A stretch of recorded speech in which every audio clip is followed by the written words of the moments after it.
La politique est l'art de se servir des gens, disait André de Monterland dans ses carnets publiés en 1937. Aussi, Paul Biya a compris cela, qu'il faut se servir des posants, des opposants, des proposants, pour pouvoir aller en avant et pouvoir même utiliser son enfant beaucoup plus tard. On attendait les actes de nomination des 30 membres du Sénat. Eh bien, c'est finalement tombé vendredi, dans la soirée, avec bien sûr un autre dribble de la part du vieux lion, du Nongi, comme il aime se faire appeler, grimaçant des accents et surtout rigolant de tous ses opposants qui pourtant lui disaient pendant un certain temps qu'ils allaient à la chasse du vieux lion.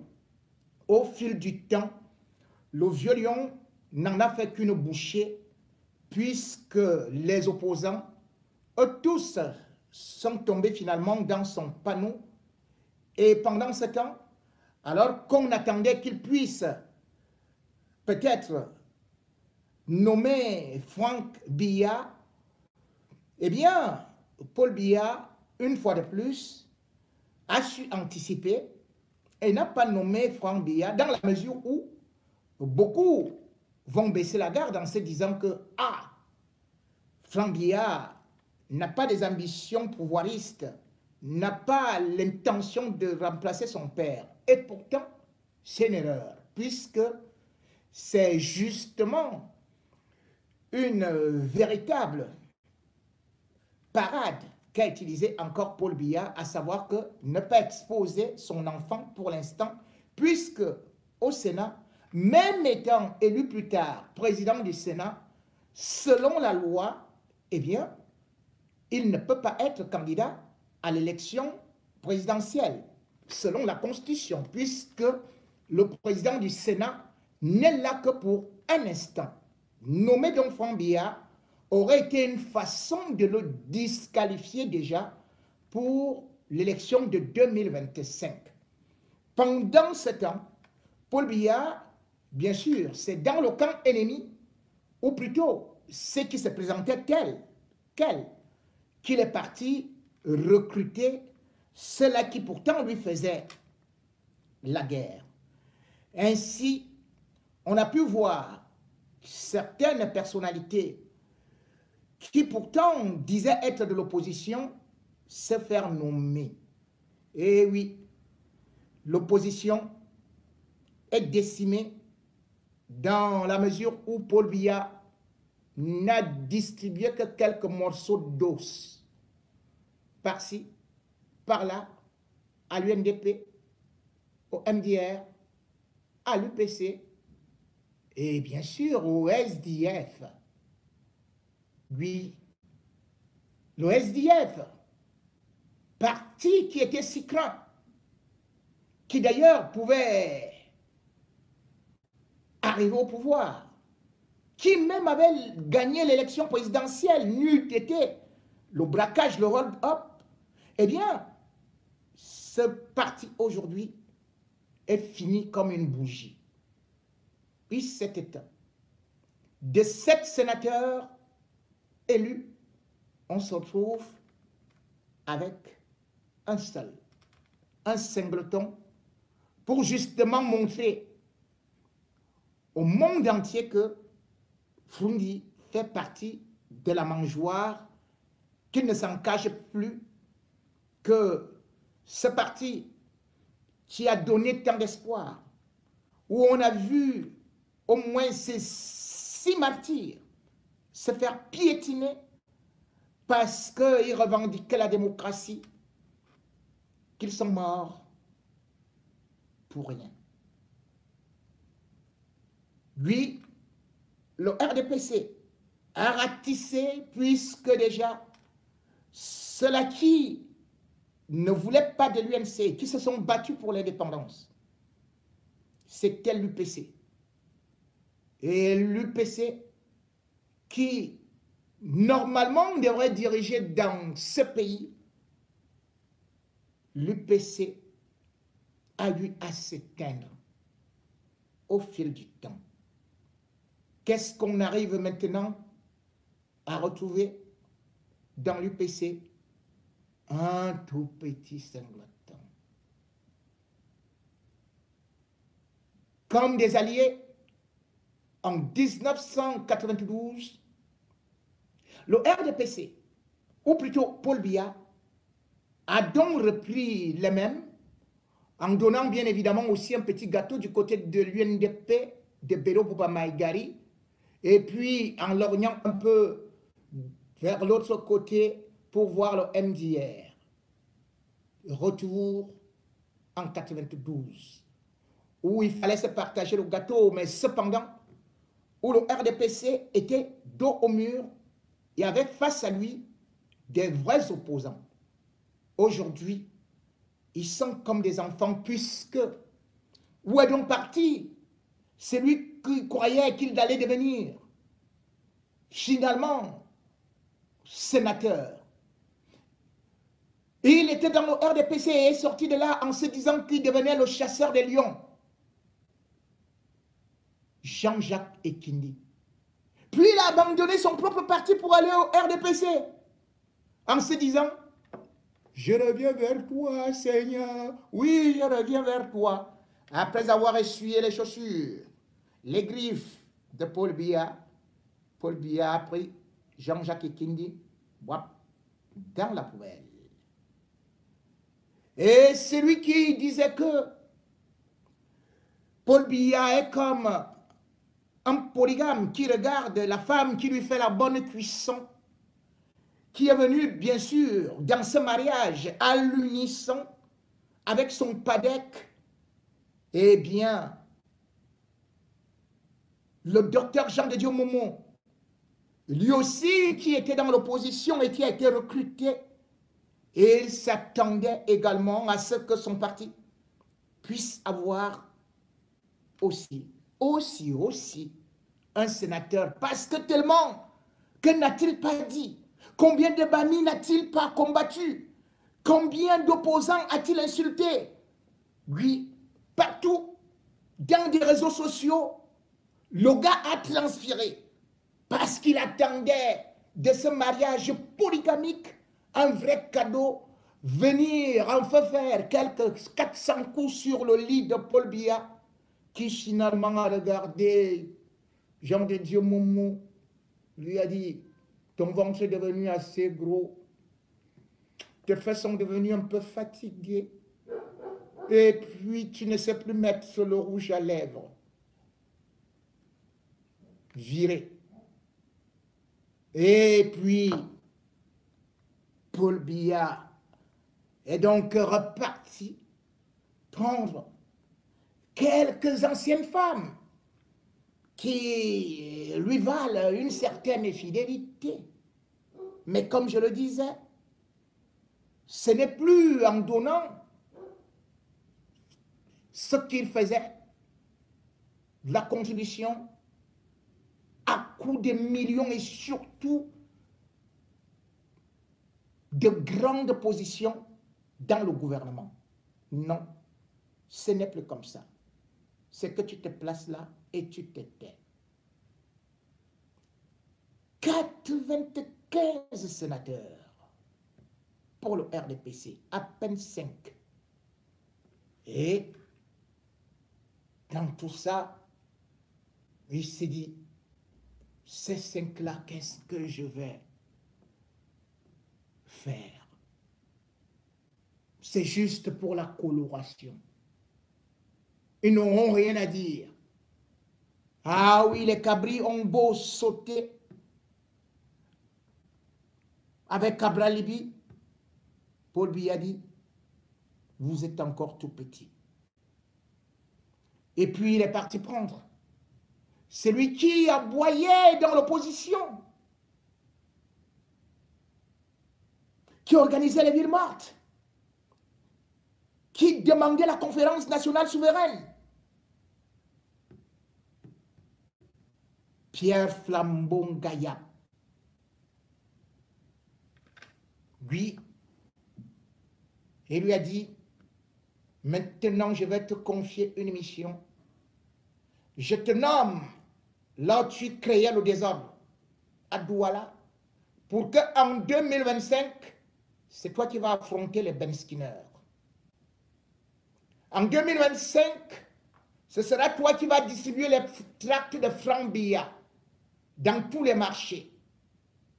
En 2025, ce sera toi qui sera dans tous les taxis pour dire après Biya, c'est Biya. Paul Biya, oye.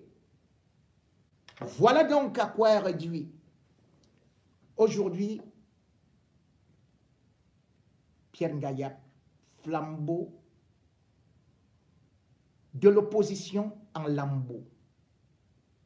Oui, on serait source de ces beaux temps lointains où l'opposition faisait trembler Paul Biya avec justement son Ngaya. Et non seulement il y avait la désobéissance civile, Paul Biya acculé complètement et ne savant plus comment faire pour respirer, avait au lieu de la conférence nationale souveraine appelé un nordiste, Saoudou Daoudou. Le poste de Premier ministre qu'il avait supprimé, il était obligé de le réactiver. Et il lui dit d'aller se débrouiller à convaincre les opposants à venir s'asseoir sur la table, sur la mangeoire. Bref, c'était déjà la première version du grand dialogue national, mais ça s'appelait tripartite. Parce qu'en avril, c'était chaud au Cameroun. Alors Paul Biya avait décidé d'organiser cette tripartite le 30 octobre 1991 pour pouvoir calmer les braises d'un Cameroun qui était prêt à s'enflammer. Et Pierre Flambeau Ngayap, pharmacien de formation, était devenu le véritable pyromane. Sur les 300 membres des partis politiques de la société civile qui furent invités, de même que les chefs traditionnels, à venir débattre pour pouvoir sortir de cette situation intenable, eh bien, Pierre Flambeau Ngayap occupait un plan important, tout comme Samuel Ebois et aussi Froundi, qui étaient de véritables leaders de l'opposition. Et à l'ouverture des travaux, lorsque Pierre Flambeau Ngaya prit la parole pour essayer d'acculer le gouvernement, eh bien, cette parole lui fut arrachée immédiatement par le Premier ministre Sadou Ayatou. Comme on trouvait Pierre Flambeau Ngaya comme l'homme fort, l'homme qui parle fort, et l'homme qui allait sortir le Cameroun des ténèbres de la dictature biaïste, eh bien, l'opposition en toute solidarité se leva pour partir. La salle s'était vidée. Froundi en tête, avec bien sûr Samuel Ebois.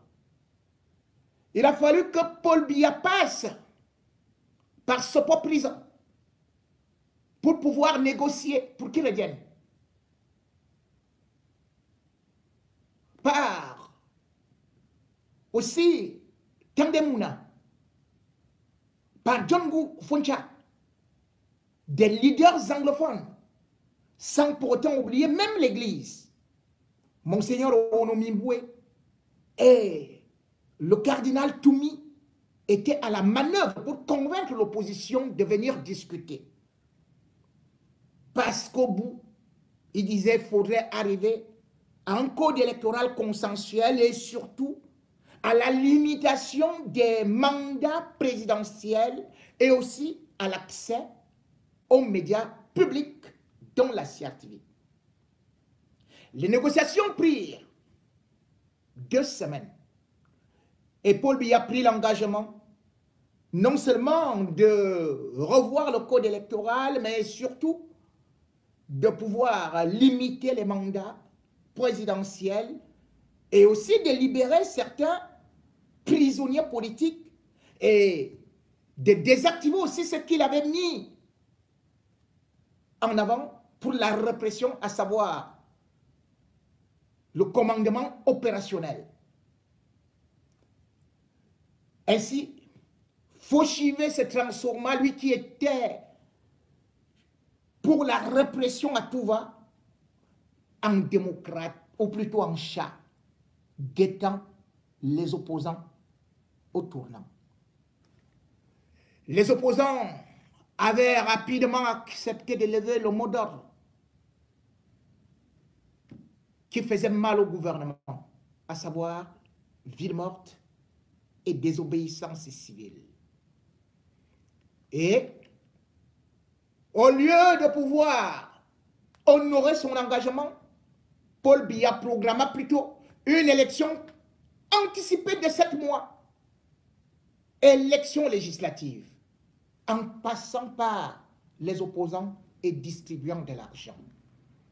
Et cette fois-là, Froundi était encore un opposant. Ouais. Il avait dit qu'il ne partait pas à l'élection. Mais Béro Bouba Maïgari, avec un peu de gari, avait été séduit pour qu'il vienne plutôt couper l'herbe sous les pattes du SDF. Non seulement il avait réussi à débarquer en janvier 92, celui qui était le président de l'UNDP, à savoir Ebois Samuel, mais par la suite, il devait lui-même aller à l'élection avec l'UPC, le RDPC, le MDR. Les Camerounais croyaient encore aux opposants, malgré tout. La preuve, c'est que dans cette élection, Paul Biya n'avait obtenu que 88 députés, alors que l'UNDP de Bello Bouba Maïgari avait 68 députés.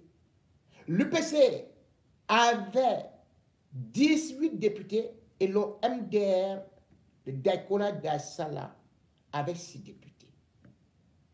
L'opposition avait donc la majorité. Mais au lieu de s'unir encore pour mettre en difficulté le régime monolithique, l'opposition préféra encore le parcours gombotique. Ainsi, Paul Biya, toujours dans des négociations obscurantistes, avec des valises, des mallettes circulant dans des couloirs, eh bien, c'est ainsi que on vit l'UPC de Kodok rejoindre Paul Biya avec ses 18 députés. Le MDR de Dakolé Saleh également dans la mangeoire. Paul Biya avait donc la majorité et Kodok devenait ministre d'État tout comme Dakolé Saleh. Paul Biya avait compris que les opposants camerounais n'aimaient que de l'argent. Que leur seul talent, c'était savoir parler devant des populations, vendre des rêves, des illusions, des espérances chimériques, mais que lorsqu'il y a bien sûr du fiduciaire, tous se plient à cette exigence. Voilà donc Pierre Flambongaya, qui était considéré comme un incorruptible, qui critiquait ce régime, qui était prêt à saccager tout à Douala. Le voilà qui sert plutôt de pare-choc pour le RDPC désormais, en sa qualité de vice-président de l'UNDP, parti complètement à la remorque du régime. Bref, il n'y a donc pas d'opposant, puisque d'ailleurs,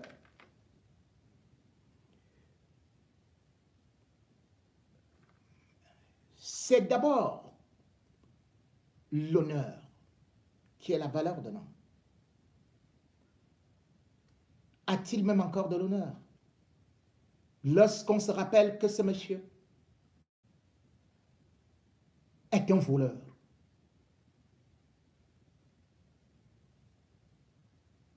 Et même pas un voleur de n'importe quoi. Il vole tout comme une souris. Et ce n'est pas moi qui le dis. C'est le directeur de l'hôtel Montfébé, où il séjourne souvent, qui d'ailleurs avait alerté non seulement le président de l'UNDP, le ministre Bello Bouba Maïgari, que lorsque Pierre Flambeau Nkayap allait là-bas, chaque fois il volait. Il vole les cuillères, il vole les draps, il vole les fourchettes, il vole tout. Un sénateur nommé par Biya, d'abord en 2013, il vole tout et on l'a attrapé. La police est arrivée d'ailleurs chez lui, à Douala, on a trouvé le matériel de l'hôtel Montfébé. Quand on l'appelle, il dit, je suis en réunion, en commission. Et finalement, on a saisi l'Assemblée nationale en décembre 2021, en tendant une note, parce qu'il avait dit qu'il ne fallait pas qu'on dise cela à la presse, qu'il allait payer 6 350 000 francs, facturés par l'hôtel Montfébé. Jusqu'à présent, le sénateur Pierre Flambeau Nkayap n'a toujours pas payé. Voleur de serviettes, voleur de draps, voleur de savon, voleur de croquettes, voleur de café. Dieu! Il porte le flambeau du vol. Et Paul Biya lui a donc dit, ton rôle c'est d'aller avec des voleurs qui sont tes meilleurs amis, les voleurs, les casseurs, pour limiter la casse à Douala. Et il est de l'Ouest. N'y a-t-il pas des gens du littoral que Paul Biya pouvait nommer là-bas? Non, parce qu'il savait que le plus grand voleur, le plus grand passeur, le plus grand pilleur, c'est Nkayap. Et puis de l'autre côté, à l'ouest, il a dit, qu'est-ce qu'on va faire? Momo est périmé. On va reprendre le papier là. On le nomme. On sait que lui ne va jamais tenir le pouvoir. Niat. Et on dit non, il faut aussi dans les médias là. Il y a le gars là, qui est à Canal 2 là, qui aime se courber comme ça. Ça fait que non seulement on a la CRTV, on contrôle aussi Canal 2. Voilà. Tchatui. Il fait les marchés publics. Il a une chaîne privée. Et il est sénateur RDPC. Tchatui.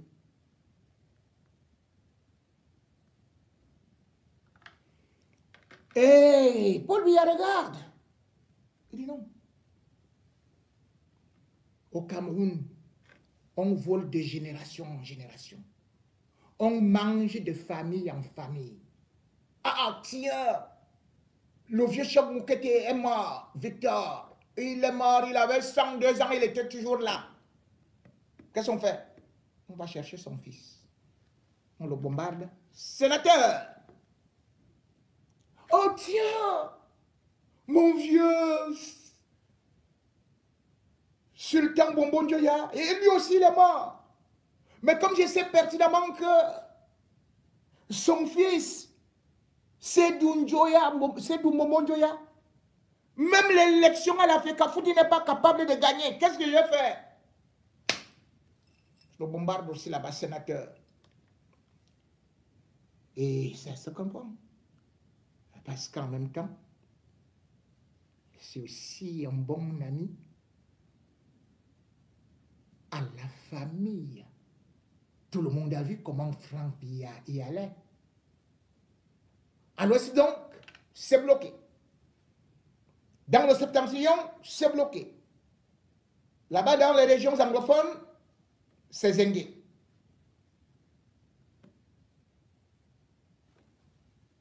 Vous voulez encore mieux comprendre quelque chose de ce qui est en train de se dessiner? Puisque je te nomme,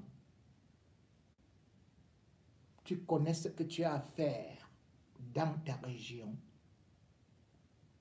où aujourd'hui, celui qui est pourtant sorti deuxième à l'élection présidentielle n'est pas représenté au Sénat ni à l'Assemblée. Comme tout, il faut l'étouffer. Toutes les équipes de l'Ouest, donc, seront encore mobilisées parce qu'il n'y aura pas d'opposition. Mais bien au contraire, des gens qui défendent leur position. Et Franck Biya reste donc en pole position. Puisque d'ailleurs, derrière, on a vu une autre nomination qui a fait sursauter. Pam! Le professeur Robert Nkili. Le professeur Robert Nkili, souvenez-vous, est celui qui, il n'y a pas très longtemps, en 2019, Mollah Omar, sortant de ses libations éthyliques et surtout submergé par le chanvre indien et le chanvre en poudre, et était venu dire c'est le professeur qui m'a dit ça. Eh bien, le professeur Nkili ne le connaît pas parce que le professeur Nkili, lui, était calmement chez lui. Et puis, c'est quelqu'un qui ne pouvait pas agir parce qu'il attendait qu'il soit réhabilité. Et il est réhabilité en temps opportun. Pourquoi? Parce qu'il est tout simplement le petit frère de Jeanne Irène Biya. Et quand on sait que les Akonolinga, là-bas, se sont dit lésés depuis sa sortie du gouvernement, eh bien, il fallait réparer cela du côté de la famille de maternelle de Franck Biya et surtout du fait que, justement, le professeur Nkili, Robert, s'entend bien avec Franck Biya, qui a d'ailleurs fait déjà, alors qu'il n'était encore que tout petit, qu'on se dise quand même qu'il fallait qu'il vienne, que son tonton vienne au gouvernement. C'est ainsi d'ailleurs qu'en 2002, le professeur Nkili fut nommé ministre du Travail et de la Prévoyance sociale. Il a d'ailleurs occupé ce poste jusqu'en 2011. En 2011, il était devenu ministre des Transports. Jusqu'au 2 octobre 2015, où il est débarqué suite à plusieurs scandales. On s'attendait d'ailleurs à ce qu'il aille en prison. En effet, on se rappelle que le professeur Robert Nkili avait été impliqué dans le scandale de l'achat des avions chinois, les MA-60, qui avait coûté à l'État du Cameroun un prêt auprès d'Exim Bank en Chine d'une valeur de 34 milliards 400 millions de francs CFA. Mais sauf que lorsque ces deux avions étaient arrivés au niveau de Camerco, eh bien, on avait constaté que c'est une vaste opération d'escroquerie parce qu'ils ne pouvaient pas voler. En réalité, les Européens, les Américains disaient qu'ils n'étaient pas fiables. Et même l'organe qui est supposé donner l'aval pour qu'un avion puisse survoler, la CCAA, avait aussi émis des doutes. Et du coup, ça avait éclaté dans la mesure où on avait trouvé que ces avions avaient été surfacturés. On se disait donc que le professeur Nkili, Robert, devait aller en prison lorsque justement Paul Biya lui-même avait prescrit une enquête sur ces avions. Et d'ailleurs, on se rappelle encore que il y a la sous-direction sous-direction des enquêtes économiques et financières de la police judiciaire s'était déplacée en Chine pour aller auprès de l'opérateur s'enquérir de ce qu'il y avait eu comme rétrocommission pour devant derrière cette acquisition, puisque, il faut le rappeler, ces avions avaient été acquis en 2013. Or, on se rend compte que la valeur de chaque avion était plutôt de 5 milliards 600 millions. En réalité, donc, il y avait une surfacturation de 20 milliards, puisque de l'autre côté, chez Samsung Esso, les mêmes avions, c'est-à-dire qu'avec le service après-vente inclus, c'est-à-dire qu'on peut changer des pièces, on peut refaire ceci, et il y a même la formation des pilotes, eh bien, du côté du Congo, on avait acquis les deux avions avec service après-vente inclus à 14 milliards, c'est-à-dire que 7 milliards d'unités. Or, avec le professeur Nkili, lorsque cet avion arrive au Cameroun, sans service-vente, c'est à 34 milliards 600 millions. Voilà donc comment est-ce que le scandale éclate et que justement, en 2014, on va voir le professeur Nkili qui va passer devant le TCS. Et même en 2015, rappelons-nous, et il y a les sénateurs du SDF qui grondaient le professeur Robert Nkili, que explique-nous, où est parti l'argent? Pourquoi tu as fait ceci? Et tout et tout. Maintenant, c'est le professeur Nkili qui revient et qui devient sénateur.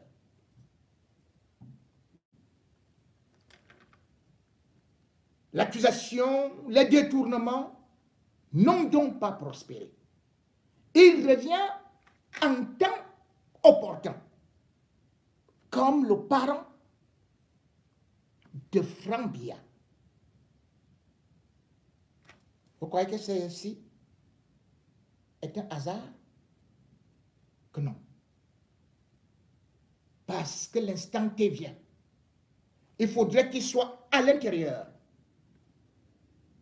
du Sénat, qu'il voit ce qui doit se passer là-bas, qu'il soit influent, qu'il prenne certaines décisions, ou plutôt qu'il entraîne les autres vers ce qui va se passer comme un gré à gré. On peut donc dire que Franck Biya n'est pas nommé sénateur. Mais non. Tous ceux qui sont actuellement dedans sont des acteurs de Franck Biya qui n'ont même pas besoin, sans révision, s'il n'y a pas révision du code électoral, il va passer comme une lettre à la poste. La nomination de Robert Nkili est d'autant plus politique également que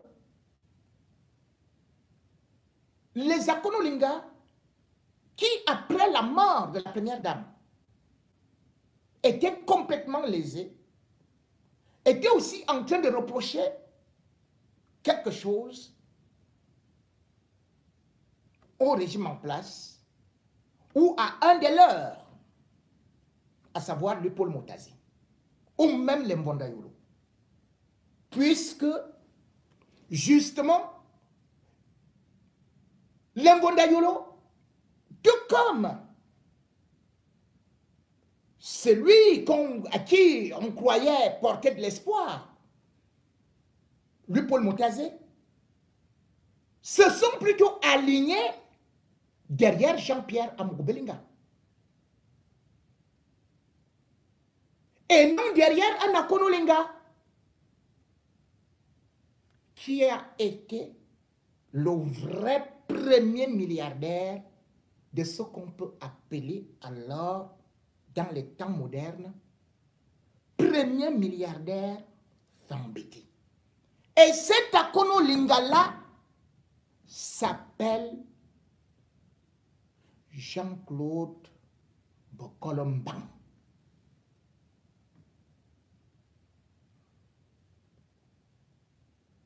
Qu'est-ce qui s'est donc passé entre-temps? C'est que Amougou Belinga surgit et il a été protégé et il a tout fait pour détruire ce jeune Akono Lenga qui était d'une popularité, d'une humilité jamais égalée, mais qui aujourd'hui est porté disparu des radars. Mais derrière sa nomination, derrière la nomination de Robert Nkili. Robert Nkili vient donc remplacer qui? Celui qui protégeait et qui faisait le lobbying pour Jean-Pierre Amougou Belinga au niveau du Sénat. Et qui lui aussi avait été nommé par Paul Biya. Lui, c'est qui? Le professeur Albert Mbida. Paul Biya a donc constaté que Albert Mbida ne servait plus ses intérêts, mais servait plutôt les intérêts uniquement de Jean-Pierre Amougou Belinga dans son réseau. Résultat, à 20h, lorsque justement on a appris que Albert Mbida n'était plus sénateur, on a envoyé un message à Jean-Pierre Amougou Belinga, qui dès qu'il a seulement vu comme ça, Wouah! Hopala! Anna! Wapala! Anna Mawala! Wapala! Anna Mawala! En pleine nuit, il s'est mis à pleurer. Parce que Albert Mbida est celui-là qui justement était l'homme des médias et l'homme du réseau aussi de Jean-Pierre Amougou Belinga. Jusque-là, on lui disait, qu'il est en train de faire le réseau, de ratisser large, avec aussi Mbondayolo qui disait que attends, tu vas sortir de là, le chef de l'État, il va te réserver des surprises et tout et tout.